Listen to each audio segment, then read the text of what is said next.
What's happening? Hey man, how are you? Good. How you doing? I'm good. Can you hear me? I can hear you. You got me Okay. good? Hold on. For some reason my headphones aren't working. Oh, there we go. They're plugged in the wrong port. Ah, that'll do it. That'll do it every time.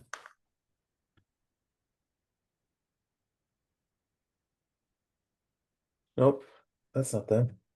I love how this is the first time I started recording early, and of course, things aren't working. Blooper reel. I know, right? Perfect. You know. There we go. All right. Good. You Yeah. got me? All Now I got you. What's going on, right, dude? cool. What's happening, man? Not much, dude. Just trying to catch up on Sunday stuff, man. It was a wild day for a Bears fan, so we go through the high. I don't know what your allegiances are, or if you're a Um, Packers fan. no, I'm from Chicago. I'm a Bears fan. Oh, awesome. So you know how So it is. yeah, It's yeah. it's the I didn't it's I the didn't worst. watch. I didn't watch. I kept checking the score, and then I kind of forgot about it because I was running around. Then I got the final score update. I go, what the hell happened? I thought they were Yeah, definitely going to lose that one. I know. Well, I'm a superstitious person, so like I turned it off. They were losing, I turned it off, and then I'm kind of like you. I was kind of checking my phone and I looked at my phone and I saw it was 20-17 and I saw the Bears got the ball and they were like inside the red zone. So like literally like the next play must have been the Caleb Maybe touchdown the run and the I run was in, like, the run. yeah. And I was like, "Hey, cool." And then my dad texted me. So I was like, "Oh, they must have won. It's over." So whatever. I'll take it, man. It's been a good season so far. Yeah, Like they're I'm coming I'm together. happy. I'm happy. I set the ceiling at 8 or 9 wins at the beginning of the year and they're at six now. So like Yeah. if they keep going, great. If not, it's they're They could infinitely still finish better. last in the division because it might be the best division in football, I know that's but crazy. they I could have a still decent year. I know it's wild. I still talk about that to like my wife who's a Packers fan. And she's pretty good. She knows football pretty well, but like the Packers went 1-5 in the division last year and we're 11-7. Like it's crazy. It's or Yeah. 10 and 11-6 or whatever, Yeah, whatever whatever, it is. whatever But the yeah. and they were 1-5 in the division. So um wild stuff. But so man, it's been a while since you and I have talked a little bit here and there. Sure. We go back a while though, because I think you and I talked about this. I recruited your nephew Yep.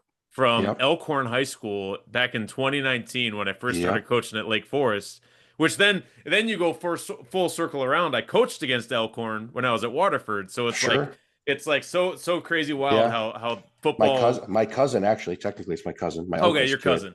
I Yeah. knew it was there. I knew there was relation though, right? Yep. There Yep. there was My relation my and godfather's son, technically my okay. uncle's son, just And he finished ended up up at Duluth. I was gonna say he ended up going to Duluth and playing football there. So I think Yeah, he he had a made the nice right career. decision. He had a nice career there. He was really excited. He started like for 3 years Yeah. and then was just excited as hell to. He's coaching at Northwestern High School, way up there in Okay. Wisconsin, right Okay. near Duluth. He's finishing up school. It's his last semester of school. Okay. So Still, such a small world we live in, especially as like football people, where it's like everybody, you talk about like 6 degrees of Kevin Bacon. It's like everybody's just like one person away from knowing somebody else. I used to be so good at that game too. 6 degrees of Kevin Bacon. I used to love playing that game. Yeah. I don't know I if I could could probably do as well now. I could probably do a better job as like 6 degrees of a football coach than Kevin Bacon, just because everybody knows somebody everywhere else. But well, I'm glad to have you on, man. Like I said, you and I have we've talked football for a long time now, so I'm excited to get to talk a little bit more and have the listeners know about you and kind of what you've been through in your career and whatnot. But first things first, and I always ask everybody, talk to me about how the offensive line played a role in some of the better teams that you've been a part of. So offensive line to me, like as a young coach, so I started coaching when I was like 20 years old at Okay. East Troy High School, Oh, okay. southeastern Wisconsin. I could have gone back to Elkhorn, but I knew at Elkhorn I would just be like a clipboard holder, like Right. the fourth string coach. So, but East Troy wasn't very good at the time. I said, well, I can go in there and be a JV coordinator. It's like, let's do it. You try to do it and varsity assistant. Yeah. But right away, like early on, I knew nothing about O line. I didn't play any O line in high school at all. I never played O line.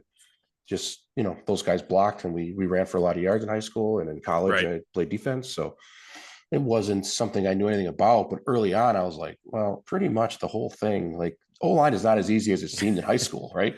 Like it's actually pretty complicated to get these guys blocked. And Yeah. that's like the whole everything. So since my first time in East Troy, like I dove in to try to figure out as much as I could about offensive line play because I'm like, I'm not going to be able to do anything else I want to do unless my offensive line is playing at least a decent level. Right. So it's been like paramount to pretty much, I've never really been anywhere where I had like the best horses at O-line. Right.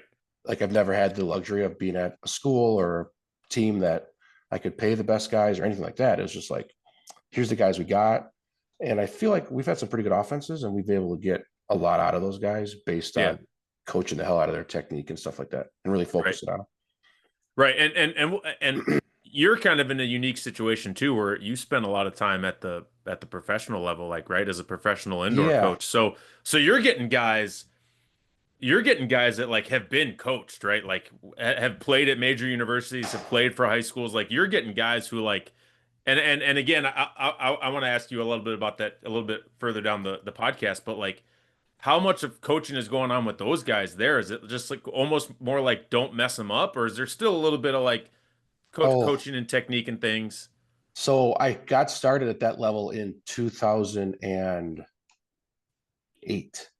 Okay. And at that time, I had like guys would come in that spent 4 or 5 years in a really good program, and they're like, "Hey, just plug and play." Like I remember we had got a bunch of. I was coaching a team in Madison. We had got our whole offensive line was center and both tackles from Whitewater's first national championship team way Okay. back when, and it was just like, "Hey, can you guys go out there and block them? Like whatever Steve Dinkle taught you, like just do all Right. that stuff." Like Right.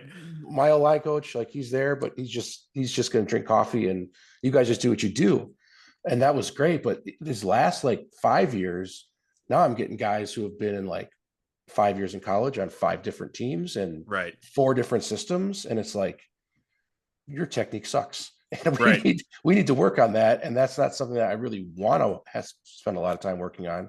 But it's not anywhere close to it was of guys that have spent 5 years in one place. Sure. Oh, I mean that exactly right though. But like even if it's a guy and you've been around, you're a coach, you've been around long enough. Even guys that maybe spent 4 years at one school, maybe had four O-line coaches, True, true. or have had or so I get that completely. Where I did have a guy who spent 4 years at Auburn, 2 years as a starter, that had never zone stepped in his life, only played in gap schemes, and like literally, like he couldn't do it. Like right. he was an SEC starter for 2 years, and I'm like, man, I don't think this guy can play for us. We were heavy zone team, and I'm like, I don't think he can play for us. That's crazy. That's wild. But again, it's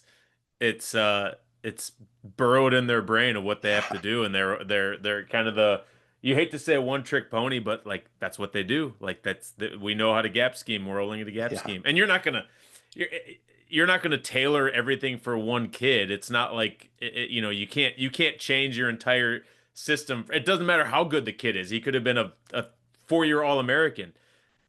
Your system is your system. You're not going to switch everything up for, yeah, and that was at the pro one level, guy. so it was a little bit more of like we're trying to get guys to fit into our system to some degree. It's not like Right. when I was coaching in high school. Yeah, what I got is what I got. So if that's what you do, then we're going to do that. But it's different at that level for sure. Right. No, no doubt. You talked a little bit about how you kind of got started at East Troy. Was coaching something that had been kind of in your brain for a while, or was it something, something or someone or a certain situation that kind of triggered, hey, you know what? I want to be involved in football for the long haul, and kind of try this coaching thing out. Yeah, it was my high school coach for sure. Dean Wilson was the high school Elkhorn's coach for a long time. He's in Hall of Fame, WFCA Hall of Fame. Hmm. Elkhorn was the second winningest team in the 1990s behind Arrowhead. So, and Oh, Dean, wow. Dean Wilson was the head coach for 8 of those 10 years. Wow. But I don't think I knew so that. That's yeah, incredible. I didn't know that. there's a Milwaukee Journal article that came out my senior year in '99 that highlighted it all, and they're like, you'll never guess who's the second winningest program in the because I think we were 6-0 at the time or something that year. But so he instilled it in me. I was always like a leader guy. I don't know, I just something that came naturally to me all the way Hmm. through when I was young. I was a captain of the football team in high school for junior and senior year, and I was a quarterback. And my senior year, at one point, he's like, you're going to make a good coach someday. And I go, I never really thought about that. I don't Right. know. I was going to college because I wanted to keep playing football. I think it was we were talking about what I was going to major in or something. Yeah. And He's like, you're going to make a good coach someday. And that just like stuck in my head. So when I went to college, was at WLC when Dennis Miller was there. Hmm. And I left there and then I took a year and did nothing football wise. And I was like, this sucks. I got to Right. do, I got to do something. And that's when I was in Milwaukee still. I moved back to the Walworth County area and I called Coach Wilson and he's like, Hmm. yeah, come on board. You can coach the freshman team and do this. And I was like, Yeah. I don't know about that. And then I just said, I I made a resume, put it in an envelope and sent it in the mail to the head coach at East Troy. Right. And he called me. I was like, oh, cool. And then Right. I was there for, gosh, almost 5 years. I think it was cool. Oh wow, I didn't realize that. That's very cool. That's what so were you at were you like one of the inaugural players at Wisconsin Lutheran? I was on the first ever team. Oh wow, that's So awesome. there was some guys there the year before just practiced in 99, my senior year of high school. Right. But 2000, yeah, I was on the first ever team, first ever game. I still have the frame tickets in a box somewhere of the That's first home awesome. game. So yeah, it was cool. I don't I this wasn't you asked me earlier kind of if I have questions planned out. I do. This Yeah. wasn't one of them. So now I'm going to kind of take Give a it, sure. yeah. Well, tell me about that though, man. How much of a trip was that kind of being involved in that first like full season? So recruiting wise, like we had a tailback who was all state who ended up going to lacrosse and had a lot of people recruiting him in high school. And we had an offensive lineman who's the head coach at Elkhorn now, Todd Galani, Yeah. who was like all world, like everybody wanted him. He ended up getting a full scholarship in Northern Illinois. Yep. So we had tons of schools coming in. And then our coach was like, well, you can't just talk to Galani. You have to talk to all my guys. So he was cool about that. We'd all, we had 4 or 5 of us that wanted to play college ball. We got to talk to a lot of guys. So I ended up getting some interest from a lot of schools, no Division Ones, but I saw like the slew of D2 schools were all Hmm. interested in Minnesota schools. But WLC, like it seemed like a cool thing. Like I could be on the first team ever. I can go to, at the time it was still Mankato State, I think, or Winona State or Duluth, and I can just be a guy there and sit the Hmm. bench for a few years and then get my time, right? Or I could go to Wisconsin Lutheran. I'm like, I'm probably going to start as a freshman, most Right. likely, and I'm going to be on the first team ever. So forever, like I'm going to be in the coffers as this guy was on the first team ever. So that's why I went there. And Mark Sippel was my recruiter, and Yep. actually they recruited me as a quarterback, they were one of the only schools that let me go as a quarterback, which was bullcrap because their plan was to move me to linebacker like almost instantly. So, Right. so like I played quarterback for a week, and they're like, "Yeah, this guy's starting, so you can try to be the backup, or you can go to inside linebacker, and I think you're going to start." And I said, "Well, okay, I'll go to inside linebacker," which was Right. their plan. But like Mark Sippel was a DC there for I think 4 years before he ended up going to Eau Claire and then St. Cloud. Now he's at Augustana. Hmm. But his plan all along was like, yeah, we really liked you more linebacker, but we knew we'd get you in the door if we said you could play quarterback. That's that's the recruiting piece now, right? That's what we all do that. We all talk to all those kids. I mean, I remember when we were recruiting your nephew, I wanted him to be a running back, and he went to Sure. Duluth and was a defensive back. So Yeah. whatever we can do to get you guys in the door, man. That's what we'll do as recruiters. But Well, no, that's I've used that same stuff as a coach. So absolutely we talk no, indoor. I can that's give you a good story about that. yeah, that's so cool though, being because like um I got the unique experience actually of coaching against Dennis his last year. Okay. So his Sure. last season, when because I don't know if he was planned retirement or if like COVID happened and all that stuff, but it was pretty unique to have him there. And I think it was 2019, that first year at Lake Forest. But so that was pretty cool to kind of coach against him because I heard nothing but great things and such a respected guy in the state and in the Great D3 guy. rankings. So yeah. Awesome guy. Yeah, so that's cool. That's pretty cool that you got to be a part of that first kind of go run and be involved with that. Do you still try to catch some Wisconsin Lutheran games if you can? Yeah, definitely. We had the 25th anniversary last year, so I went out for that. I usually go to like Okay. a game a year. This year I actually did not, just with the way it worked out when I left Iowa and I had all this stuff going on. So I didn't the Yeah. first year in probably 6 or 7 years I haven't caught a game. Okay. Well, I But can I'll get you some film. Tresky's my neighbor, so I'll go oh, walk there you down. go. I talk I'll, to Eric all the time. Eric, I'll walk down two houses and knock on the door and get yeah, you some film. Eric texts me in the off season. He's always like, I need a DB coach. You got anybody that's in the area? So, or whatever Yeah. position coach you need. So Yeah. Eric's an awesome guy. I coached Eric indoors as well. Oh, okay. I didn't Yeah, realize he played indoor ball. we were different. I was gone before by the time he got at WLC, so we Yep, were like a year apart. But I coached him in indoor, so we had a relationship before that. And that's then, cool. once he got the coaching job, I was like, "Hey, man, I'll help you however I can help you." Yeah, he's doing some good things over there. He's a good guy. So that kind of that brings up my next question about the indoor. How did that become about? Like, how did that sort of go on? How did that world become part of your world, I guess? My indoor story is like the wildest windy road ever because Perfect. it's like a circus to some degree. But the way I got into it, so 2008, I was at the time I'd left East Troy because Chad Peliquin was head coach, got fired, and I was like, screw them. Right. Chad was busting his butt to get us to be at least respectable, Hmm. and that's bullcrap. So they fired Chad, and I left. I was friends with Jeff Wallach, so I spent that next year at Milwaukee Hamilton with Jeff Wallach because I'm like, I want to go, do a good deed, help some kids out in the city. Yeah. Like, let me do that. And I had a couple friends from Whitewater at the time, and there was a team in Milwaukee called Milwaukee Bone Crushers in Hmm. some low-level crap league. Played at I guess it's the Panther Arena. It was still the Mecca, I think, at that time. Okay. That's Um, Gilbert Gilbert Brown's team, Brown. right? Gilbert Yeah. Brown was the head coach. Big hoopla. They played their first 3 games and lost them all by more than 50 points. And everybody's like, what the hell's going on? All So right. they fired Gilbert Brown and fired the whole staff, Yep. fired the GM, brought in a GM as a guy, was a Racing Raider guy, Jordan Kopak, who I think floated them some money to continue the season because Jordan has a good amount of money in his pocket. And Hmm. then in turn, he had to get the GM title. So Jordan calls me and says, hey, I'm the GM of this team. They hired a head coach, some guy from Illinois. Would you come coach for us? And I'm like, they said, we'll pay you a couple $100 a week. We're only going to practice twice a week at nighttime, like 8 o'clock at night. And will you do it? And I said, well, I guess. I mean, as a favor for you, sure. I don't know crap about it. I actually Right. coach the offensive line. Like, can you come in and coach O-line? This other guy is going to be the head coach and quarterbacks coach and perimeter stuff. Can you come coach O-line? Yeah, sure. So I go coach O-line. Pete Kishline, who was Arrowhead guy, played at Whitewater. Now he's down, I think, at Joliet, some public school out in Joliet coaching, but coaching in Wisconsin for a long time. He was the D-line coach, and Tom Karthauser was the defensive coordinator. Okay. So 2 Whitewater guys, and we came in and just tried to fix it. I have so many crazy stories about that season. I never got paid a penny. That Oh check's my been in that God. check's been in the mail since 2008. Oh my Um, gosh.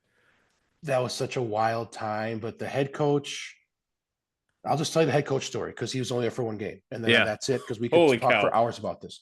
So we go to our first practice. We know nothing about indoor football. I've been to some Milwaukee Mustangs games. Hmm. An Elkhorn guy had played. Steve Leptow played at Whitewater, played in an indoor league. So when I was in high school, we went to a game because he donated tickets to the program. So like 15, 20 of us went to a game in Hmm. Green Bay, the Green Bay Bombers, which is like the precursor to the Green Bay Blizzard. So I've been to a couple games, but I don't know anything about it. I know about schematic differences. Obviously, football is football, right? So Right. we go to our first practice. We have not, this is now like 4 or 5 days since we got hired. We have not met the head coach, heard the head coach, seen anything about an offense or a defense or anything. We just show up. This guy walks in, I guess a semi-pro legend in Central Illinois, and Yeah. he's like, comes and finds us. Hey guys, I can't remember the guy's name to be honest. I'm coach so and so. How many players have we got left that didn't quit when they fired Gilbert Brown? I said, oh, we got about 15, 16 guys over there. I said, we don't have a quarterback because both quarterbacks quit. Hmm. And he's like, well, don't worry, I got a guy. His name's Spencer. I brought him with me. He's going to be the best quarterback in this league, blah, blah, blah, blah. I look at Spencer, looks to be about like 40. I'm like, he probably was really good at some point, but doesn't look like he's probably in prime game shape. But okay, cool. He's Yeah. like, we got this other guy. We actually had one quarterback left, a St. Norbert's kid. So he's like, I want to let this St. Norbert's kid roll, but if he's not any good, Spencer's going to Hold on. take over. Was Spencer's last name perchance Davis? It might have been Spencer, Was the big what guy. was the coach's name Mike Tumbleson? Yes, 100%, 100%. I That's coached. exactly his name. I played semi-pro football against those Mike guys. Tumbleson. I can't believe that's the name. As soon as you Oh said it, my it clicked in. God. Spencer Davis. Yeah. So he's like, Spencer's going to OC, and then if the St. Norbert kid isn't good, we're going to bring Spencer in. Oh my God. So the offense is on a sheet of paper. Yep. handwritten like he did it on his prep period at school. And he's Yep. like, hey, man, this is the offense. I got this one copy. Just coach him up on the O line. We'll be good. So we practice a couple days. We go out to play a team in Marion, Ohio, Mhm. that's owned by their quarterback, who's Stanley Jackson, who was Oh yeah, yeah, three-star at yeah. Ohio State. They Yep. had a bunch of Ohio State guys. They're pretty good. They were going Yeah. to beat our brains in, like we knew it. All right. So we go out there. St. Norbert kids not playing good. The game was played in a cow barn. So this, you think of an indoor football, like the boards are about waist level. Right. These boards were 8 feet tall. Holy So when you're on cow. the sideline, you couldn't see the game. It was like the Roman Coliseum. All the fans were above looking down, but Yeah. the benches, you're just, unless you're standing on a chair, you're just, you can't see anything. Yeah. So I'm over there on the sideline because Spencer's calling the plays from the field. At halftime, Mike says, "Hey, I'm going to. We're pulling the St. Norbert's kid. I'm putting Spencer in, and he's going to go." Spencer comes in, first down. Now I'm on the field because I'm calling the plays, even though Right. Spencer is. I'm holding the Water Boy playlist that he put together with the magic plays on it. Right. Spencer's first play throws it into the center's ass. Second down, he runs the ball. He's like, let's just run play here and let me get my gathers. Third down, he throws it into the stands, which isn't an easy thing to do when the stands are like 13 feet Right. up in their stuff. Right. And then he's like, hey, man, thanks. I really appreciate your hard work. This is not going in the fourth down. We're going to kick a field goal, right? I appreciate your work, man. Good luck. And I'm just like, what the hell does that mean? He walked off, and I've never seen the guy again to this day. Oh my God. That's The that's wildest. It was the that's wildest thing. that. But you know what? First of all, we talked at the beginning of this podcast about the small world of football. So that's incredible It's that wild. that's incredible. But that's not that crazy, man. That's the so they played I don't want to get too much away from like obviously we're here to talk about you. So there was a team in Peoria, Illinois, the Mid-State Steel. And they were really good. They had a lot of good guys and they won a semi-pro national title, I which bet you Spencer was awesome at 10 years earlier. he was pretty good. But that's crazy, dude. That is I can't wait to tell some of my semi-pro friends that story because that Yeah. is that's So, completely oh man, that's so wild.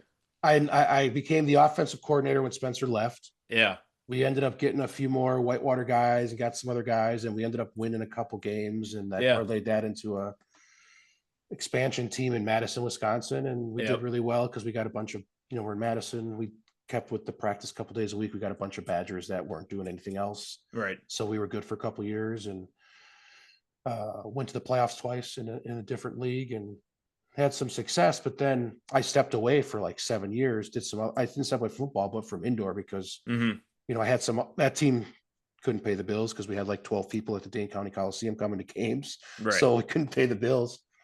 And then they had other teams around the country like, hey, come out here and coach for 10 grand. And Right. like, I just can't uproot my life and do that. So I stepped away and circled back in 2018 when I moved to Green Bay and the Blizzard had an opening with Corey Roberson, who's still there, who I Hmm. coached with the team in Madison. So it's all That's people that and coach and connected right. with, and then things just fall in line.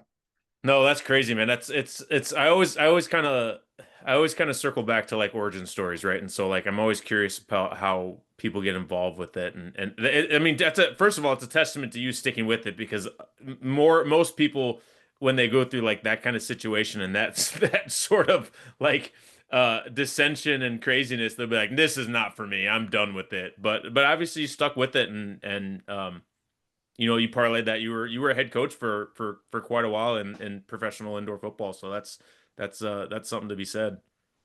Yeah, it was cool. So I mean, the 2 years at Green Bay, we did really well. Green Bay hadn't been good for a long time. Hmm. Came in 2018, we won a few games. Again, it came into a staff that had been fired because they weren't playing very well. Hmm. And 2019 made the playoffs for the first time in 8 years.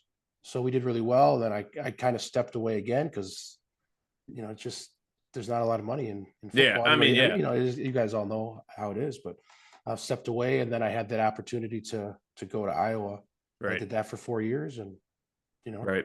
No, a it's lot so of really cool. cool stuff. It's Yeah, fun.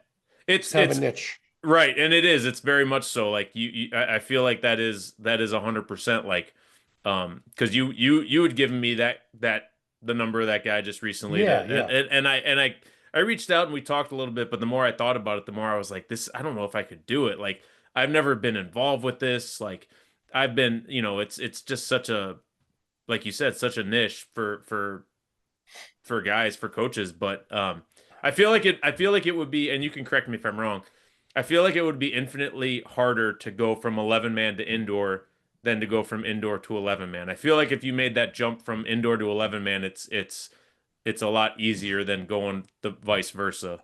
Yeah, I mean everybody's doing that at some point, right? Nobody, Right. I guess not everybody. You could theoretically have been an 8-man high school coach or something, or a sprint coach in college, but Right. most everybody at one point or another is going from, I know, 11-man football, which is what I did, coach in high school at the time. I hadn't even gotten Right. to college yet, going into indoor.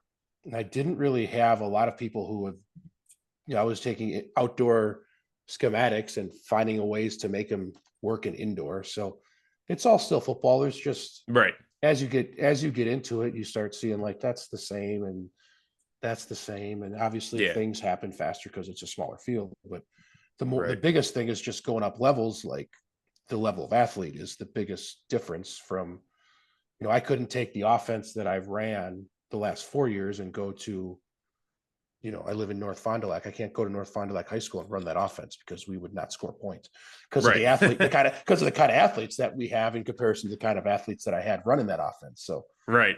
it's, Right. Yeah, you got to be able to tweak it, but yeah, but like you said, like the nuts and bolts of it are all, it's still football, right? It's yeah, still, you yeah. still, when you get down to it, it's still football. It's still, the game we love, and Well, it's really fun. The football part of it is really fun. The other part of it is like, you're doing all the non. It's just like you hear like a big time head coach talk about, I'm leaving because I want to go back to just coach football. yeah. Like that's how it is at that level too. Like the football part is awesome, but then there's all this other stuff that you have to deal with because you have staffs of running professional football team with Right. like 5 full-time staff members. Like Right. I'm talking like in the whole organization, not the Right. coaching staff. Not just football, right? Yeah, Everything. like the GM, maybe 1 or 2 people in the office, and then the head coach, and then everybody else is part-time, stipend, whatever. So it's Right. like, and You're also dealing with adults. adults, It's not and a 16-year-old kid. yeah. It's a 25, 26-year-old man who, Sometimes they act like 16-year-old well, kids, so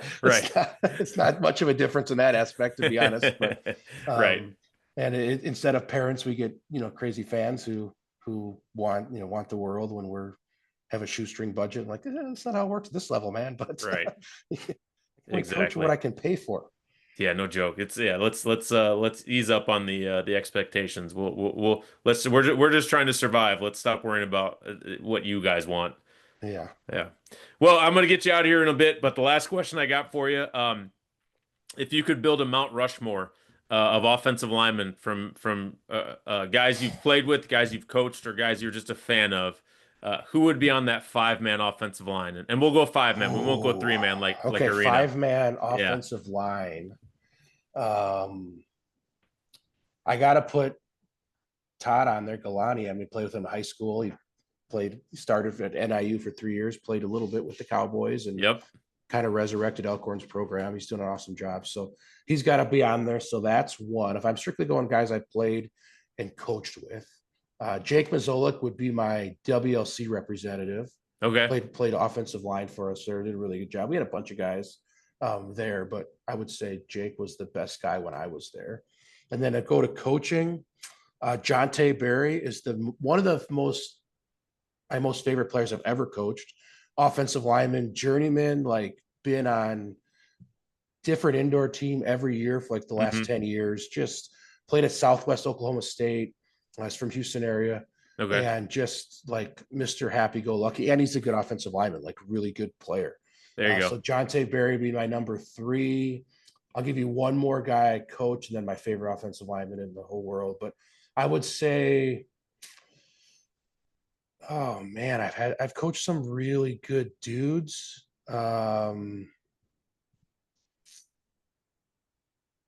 Gosh, I'm gonna piss some people off if they hear this. I don't say their name. That's the thing. Joe Bastante is probably the second best offensive lineman I coached. A kid Hmm. that from out east, coaching. He played at Stonehill University, Okay. FCS school. Yep. Started there for numerous years. He actually retired from playing. Played for me indoors for 2 years and retired to take a full-time coaching job at Stonehill. They didn't have a great season, so I'm not sure if they're still there or not. Because Yeah. there was some thought about the coach was in a contract here, so I don't know what's going on. Joe, awesome center, undersized guys. Those Whitewater guys I coached too, like Brent Allen, Robbie Yeah. Gilbreth, Brent Allen, Remington winner, Mike Sherman was All American. Those guys were like incredible. At one point in that, those three guys, we had those three Whitewater guys playing against a Chicago team that had three ex NFL guys in front of them. Yeah. And we were scoring points and running the ball. And like those guys were getting so pissed because here's these little dumpy D3 Right. guys like Mike Sherman, 6 feet tall, Brent Allen, who's at Platteville now doing an awesome job as a coach. He's like 5'10. Yeah. Robbie Gilbert was our big guy at 6'3, and he was like 285. So, and then these guys are all 6'5, 6'6, 300-pound nose, 285s, Yeah. and just we're blocking them. We're blocking worked, right. Yeah, so I throw those guys in as extras, but my favorite offensive line of all time is I love Anthony Munoz. So oh yeah, I loved him. My grandpa, he was my mom's Mexican, so my mom's side's all Mexican, and that's my grandpa's. Even though we were in Chicago, his favorite player was Anthony Munoz because he was a Mexican guy. So it's like I gotta love Anthony Munoz. So I always heard about him as a kid. You'll have to go back through the archives. I think episode 99 or 98 is Anthony Munoz actually on my podcast. Yeah, nice. It was pretty cool. He his people reached out way back when I first started recording and we're like, "Hey, would you like to talk to Anthony?" I was like, "Yes." Yeah. Like, are you 100%. Kidding me? I'll drop everything and do it right now. Yeah, yes, please. So that was pretty cool. But well, Coach, I appreciate you, man, coming to talk with me. This was awesome getting to hear some of your stories. Do me a favor, and I know you're not coaching right now, but do me a favor and drop your Twitter handle for anyone in case they want to reach out and talk some football with you. Yeah, at Coach Mogs. I'm taking a little hiatus again, but it won't last long. So they never do for us. We always get back in. Yeah. Yeah. Well, cool, man. Well, I appreciate you. Looking forward to talking with you a little bit more, and we'll see you down the road, man. Thanks, man. Appreciate it. All right. Take care. Bye.